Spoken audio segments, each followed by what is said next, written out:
সারাদিনে আর কোনো আমল করতে পারি আর না পারি, নফল আমল হিসাবে এই আমলটা সজ্ঞানে বিশেষ কোনো বিপদ আপদ মুসিবত না হলে আমি আলহামদুলিল্লাহ এই আমলটা কখনো ছাড়ি না, প্রতিদিন করি আলহামদুলিল্লাহ। আজকেও শুরুতেও এই আমলটা আমি করে নিয়েছি। আপনারা সবাই আমলটা করবেন তো ইনশাআল্লাহ? কে কে নিয়ত করছেন আজ থেকে 3 কুল এই 3 টাইম জীবনে কখনো ছাড়বেন না? একটু দাঁড়ায় হাতটা তুলে আল্লাহকে দেখাই দেন। সবাই নিয়ত করছেন তো? আল্লাহ আমাদের সবার হাতগুলোকে কবুল আর মঞ্জুর করে নিন। আল্লাহ তাআলা আমাদের সকল ক্ষয়ক্ষতি থেকে হেফাজতের জন্য আল্লাহ একাই যথেষ্ট হয়ে যান। ভাইরা আমার, তাহলে 3 কুলের আমলটা করব তো ইনশাআল্লাহ? 3 কুল সম্পর্কে আরো অনেক কথা বলার আছে, এই 3 কুলের ফজিলত এবং মর্যাদা নিয়ে আরো বহু কথা শোনাবার আছে, কিন্তু আমি শুধুমাত্র এটুকু যথেষ্ট মনে করি আমলের জন্য। আমরা এটাকে আমল করব। আমাদের সারা দিনে সারা রাতে কত রকমের বিপদ আপদের ভয় থাকে, আশঙ্কা থাকে। আপনি যদি কোনো এলাকার কোনো প্রভাবশালী ব্যক্তির সাথে আপনার পরিচয় থাকে, আর ওই ব্যক্তি যদি বলে তোমার কোনো সুবিধা অসুবিধা যেন না হয়, এই এলাকায় প্রবেশ করলে আমাকে একটা SMS করে রাখবা। ওই এলাকার থানা পর্যায়ে হলো ওসি সাহেব, জেলা পর্যায়ে হলো SP সাহেব, DC সাহেবের সাথে আপনার খুব হট লিঙ্ক, খুব ভালো সম্পর্ক, তিনি আপনাকে ভালো জানেন। আপনাকে বলে দিয়েছে তুমি সেখানে গেলে তুমি আমাকে শুধু SMS করবা। আপনি SMS করেছেন, তিনি রিপ্লাইতে বলেছেন ঠিক আছে তুমি এলাকায় ঢুকছো, আমি দেখতেছি, অসুবিধা নেই। ওই এলাকায় আপনাকে কেউ ডিস্টার্ব করলে, কেউ আপনার ক্ষতি করতে চাইলে, কোনো অসুবিধা করতে চাইলে আপনার কোনো ভয় হবে? কারণ প্রশাসনের ব্যক্তিরা আপনাকে অভয় দিয়েছেন, তারা আপনার সাথে আছেন, তদারকি করছেন, আপনি নির্ভয় ফিল করবেন। প্রশাসনের ভাইদের হাতে সবকিছু নাই, সবকিছু আছে। তারা চাইলে সব ক্ষতি থেকে আপনাকে বাঁচাতে পারবেন না। হ্যাঁ, তারা চেষ্টা করবেন, এটা ঠিক। এইটুকুর কারণে যদি আপনার এত আস্থা তৈরি হয়, তো আরশে আজিমের মালিক স্বয়ং আহকামুল হাকিমিন আল্লাহ রাব্বুল আলামিন, যার হাতে মানুষের জীবন, যার হাতে মানুষের মৃত্যু, যার হাতে মানুষের সকল লাভ, সকল ক্ষতি, সকল কল্যাণ, সকল অকল্যাণ, সেই আরশের মালিক বলছেন তুমি সকাল এবং সন্ধ্যায় রাতে শোয়ার সময় এই 3 কুলের আমল যদি তুমি করো, তো আল্লাহ রাব্বুল আলামিন স্বয়ং তোমার সব কিছু থেকে তোমার জন্য যথেষ্ট হয়ে যাবে। তোমার কোনো কিছুর প্রয়োজন হবে না। আল্লাহর কথার প্রতি যদি ইয়াকিন থাকে, নবী সাল্লাল্লাহু আলাইহি ওয়াসাল্লামের হাদিসের প্রতি যে বিশ্বাস থাকে যদি, তাহলে ইনশাআল্লাহ আজ থেকে আমরা কেউ, আমার পর্দা আলের মা বোনরা যারা শুনছেন, আমরা যারা শুনছি, আমরা কেউ এই আমলটা ছাড়বো না ইনশাআল্লাহ। সবাই আমল করবো তো ইনশাআল্লাহ? তাহলে 3 কুল 3 টাইমে দিনে মোট 14 বার এটা আমরা পড়বো। এখন পড়ার ক্ষেত্রে আবার একটা সমস্যা হলো, এই টাইপের আমলগুলো আমরা পড়ি খুব তাড়াহুড়া করে। যেমন সুবহানাল্লাহ 33 বার, আলহামদুলিল্লাহ 33 বার, 5 ওয়াক্ত নামাজের পরে আল্লাহু আকবার, আছে না নাই? এগুলো সাধারণত কিভাবে পড়ে মানুষ বলেন? আমরা তো সবাই এ রোগের রোগী। কিভাবে পড়ি আমরা বলেন? সুবহানাল্লাহ সুবহানাল্লাহ সুবহানাল্লাহ সুবহানাল্লাহ সুবহানাল্লাহ সুবহানাল্লাহ সুবহানাল্লাহ। আমি যদি এখন মেজো ভাইকে বলি ভাই আল্লাহ আপনার ভালো রাখুক, ভালো আছেন ভাই, কি হয়েছেন? আমি যদি তাড়াহুড়া করে কথা বলবো, উনি বলবেন লোকটার কি মাথা কোনো সমস্যা হলো কিনা। কারণ আমি একটা মানুষের সাথে যখন কথা বলবো, এমনকি ওনার প্রশংসা, সুবহানাল্লাহ মানে আল্লাহর পবিত্রতা বর্ণনা করা, এটা আলহামদুলিল্লাহ মানে আল্লাহর প্রশংসা করা। তো আপনি আল্লাহর প্রশংসা, আল্লাহর গুণকীর্তন করতে গিয়ে যদি বলেন যে উনি খুব ভালো মানুষ, উনি এটা করে, উনি সেটা করে, আমি তাড়াহুড়া করে বলবো যে কি ব্যাপার ভাই, আপনারা কেউ দৌড়ায় নাকি? তো আপনি সুবহানাল্লাহ আলহামদুলিল্লাহ যদি তাড়াহুড়া করে পড়েন, তো এই সুবহানাল্লাহ আলহামদুলিল্লাহ যে মর্যাদা আপনার পাওয়ার কথা, তাড়াহুড়ার কারণে সেই মর্যাদা পাবেন না। মহব্বতের সাথে পড়বেন, অর্থ বুঝে, সুবহানাল্লাহ সুবহানাল্লাহ সুবহানাল্লাহ আলহামদুলিল্লাহ আলহামদুলিল্লাহ।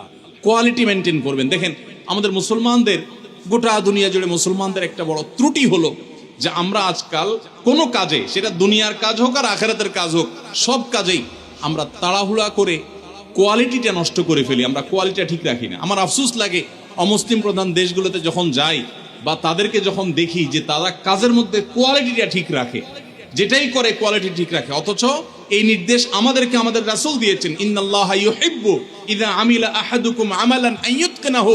আল্লাহ পছন্দ করেন বান্দা যেই কোনো কাজ করুক, আমালান আই আমালিন, যেই কোনো কাজ করুক, সেটা দুনিয়ার কাজ হোক, সেটা আখিরাতের কাজ হোক, সুদৃঢ়ভাবে করবে, সুন্দরভাবে করবে, উত্তম রূপে করবে, এটা আল্লাহ তাআলা পছন্দ করেন। আর আজকাল আমাদের অবস্থা কি? আমাদের অবস্থা হলো যে আমরা তাড়াহুড়া করি। ভাইরা আমার, এই তাড়াহুড়া করে কোয়ালিটি নষ্ট করা যাবে না, বরং 3 কুল যতবার যেখানে পড়তে বলা হয়েছে মহব্বতের সাথে আস্তে আস্তে পাঠ করবেন। আল্লাহ আমাদের সবাইকে আমলের তৌফিক দান করবেন, আমিন। ভাইরা আমার, তাহলে 3 কুলের ফজিলত জানলাম আমরা, কখন কতবার পাঠ করব, কেন পাঠ করব, তার উপকারিতা কি সেটাও আমরা জানলাম।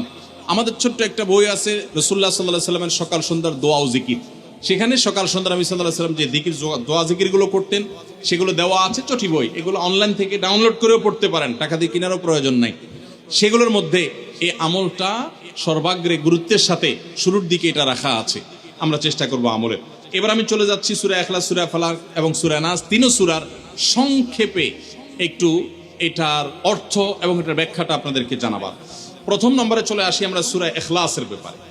সূরা ইখলাস এটাকে আমরা সাধারণত কুল হুয়াল্লাহ সূরা বলি, তাই না? ইখলাস মানেটা কি?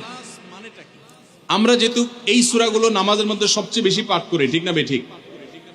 এই সূরাগুলো অর্থাৎ শেষের দিককার সূরাগুলো আমরা যেহেতু বেশি নামাজের মধ্যে পাঠ করি, এই সূরাগুলোর অর্থ যদি আমি জানি, ব্যাখ্যা যদি আমি জানি, তাহলে নামাজের মধ্যে মনোযোগ ধরে রাখা সহজ হবে। কারণ আপনি মুখে কি পড়তেছেন আপনি নিজে অর্থ বুঝেন না, মন্ত্রের মতো পাঠ করতেছেন, যদিও না বুঝে পড়লেও আপনি সওয়াব পাবেন, কিন্তু না বুঝে পড়লে তো আর এই কোরআনে আল্লাহ কি বলেছে এটা আপনি জানতে পারবেন না, না জানলে সে অনুযায়ী আপনি আমলও করতে পারবেন না। এই জন্য আমাদেরকে বুঝতে হবে। এই জন্য সূরা ইখলাস সম্পর্কে আমরা জানি, ইখলাস এই সূরার নাম হলো সূরাতুল ইখলাস বা ইখলাসের সূরা। ইখলাস শব্দের একটা অর্থ হলো পিওর করা, খাঁটি করা। তার মানে আমাদের ইবাদতটা শুধু আল্লাহর জন্য হবে, খাঁটি হবে, এখানে কোনো ভেজাল অন্য কারোর জন্য সেটা হবে না। আমাদের দোয়াগুলো সব শুধু আল্লাহর জন্য হবে, খাঁটি এবং ফ্রেশ ভাবে আল্লাহর জন্য নিবেদন করবো, সাথে আর কারোর সেখানে শরীক করব না। এই জন্য এই সূরার নাম ইখলাস, যে এই সূরার মধ্যে আল্লাহর ইবাদত, একত্ববাদ, তাওহীদ এটাকে খাঁটি করবার নির্দেশ দেওয়া হয়েছে, আল্লাহর কোনো শরীক নাই। এই জন্য এটাকে সূরা ইখলাস বলা হয়েছে, খাঁটি করার সূরা, ঈমানকে বিশুদ্ধ করা, তাওহীদকে ঠিক করার সূরা। একইভাবে ইখলাসের আরো বিভিন্ন অর্থ এবং বিভিন্ন ব্যাখ্যা আছে, আমরা শুধু এইটুকু বলি। এরপর আসা যাক সূরা কুল হুয়াল্লাহ। কেন আল্লাহ তাআলা এই সূরাটা নাজিল করলেন? কোরআনে কারীমের বিভিন্ন সূরা, বিভিন্ন আয়াত নাজিলের প্রেক্ষাপট আছে, যেটাকে শানে নুজুল বলা হয়।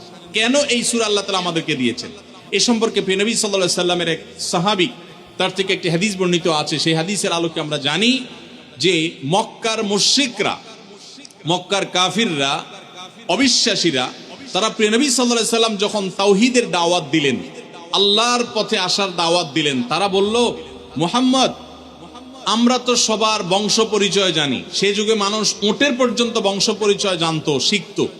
তো নবী সাল্লাল্লাহু আলাইহি সাল্লামকে তারা জিজ্ঞাসা করেছে, মুহাম্মদ, তোমার যে আল্লাহর কথা বলো, ঈমান আনার জন্য বলো, তোমার আল্লাহর বংশ পরিচয়টা একটু আমাদেরকে জানাও। মক্কার মুশরিকদের এরকম হাস্যকর দাবি শোনার পর প্রিয় নবী সাল্লাল্লাহু আলাইহি সাল্লামের প্রতি আল্লাহ তাআলা এই সূরা নাজিল করে তাদের এই প্রশ্নটা যে অবান্তর, আল্লাহ তাআলার যে কোনো বংশ পরিচয় নাই, আল্লাহর যে কোনো জন্মদাতা নাই, তিনি যে কোনো জন্মদাতার মুখাপেক্ষী নন, সে বিষয়টাকে আল্লাহ তাআলা বিশদভাবে এই সূরাতে বিবৃত করেছেন, বর্ণনা দিয়েছেন। এই জন্য ওই প্রেক্ষিতে এই সূরাটা নাজিল হয়েছে। কোন উলামায়ে কেরাম, কোন মুফাসসিরগণ অবশ্য ভিন্ন আরো একাধিক কথাও বলেছেন, তবে এটি সবচেয়ে প্রসিদ্ধ এবং বেশিরভাগ মুফাসসিরদের মতে এটি যে সূরা ইখলাস, কুল হুয়াল্লাহ সূরা নাজিল হয়েছে মক্কার মুশরিকরা প্রিয় নবী সাল্লাল্লাহু আলাইহি সাল্লামের কাছে আল্লাহর বংশ পরিচয় জানতে চাওয়ার মতো মূর্খতাসুলভ প্রশ্ন করেছে। সেই প্রশ্নের জবাবে এই সূরায় আল্লাহ রাব্বুল আলামিন বিস্তারিত বিবরণ দিয়েছেন। এবার আসুন আমরা এই সূরায় কি বলেছেন আল্লাহ রাব্বুল আলামিন সে বিষয়ে জানবো, এবং সেই সাথে এই সূরাটার বিশেষ ফজিলত আছে, সূরা ইখলাসের আবার স্পেশাল ফজিলত আছে কি সেটা আমরা জানবো ইনশাআল্লাহ তাআলা। আমরা প্রথমে আসুন সূরার অর্থ আমরা জেনে নেই। কুল হুয়াল্লাহু আহাদ। আমার সাথে সাথে আপনারা বলেন, কুল হুয়াল্লাহু আহাদ, আল্লাহুস সামাদ, লাম ইয়ালিদ ওয়া লাম ইউলাদ ওয়া লাম ইয়াকুল লাহু কুফুয়ান আহাদ।